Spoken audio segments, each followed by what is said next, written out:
জেলখানায় 3টা বছর তো মাঝে মাঝে কারারক্ষীরে বলতাম যে ভাই 24 ঘন্টা তো তালা লাগিয়ে রাখেন, একটা বই নিয়ে এসে দেন না কেন, একটু পড়ি।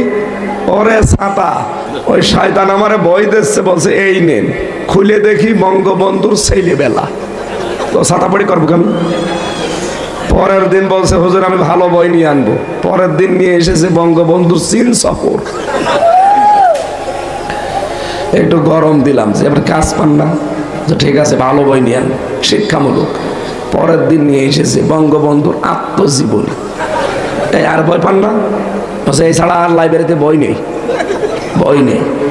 আমারে যদি বই দেন, বই নিয়ে আসবেন, আমার ফাঁসি চাই। আমি মেজর ডালিম বলছি এসব বই পান না? বলছে ওই বই পড়তে নেই। পড়তে নেই কেন?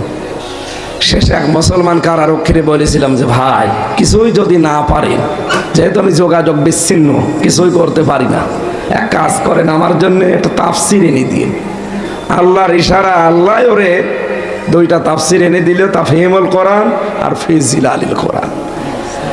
সবচাইতে বেশি ভালোবাসি যে 2টা তাফসিরকে, আল্লাহ আমারে ব্যবস্থা করে দিয়েছেন।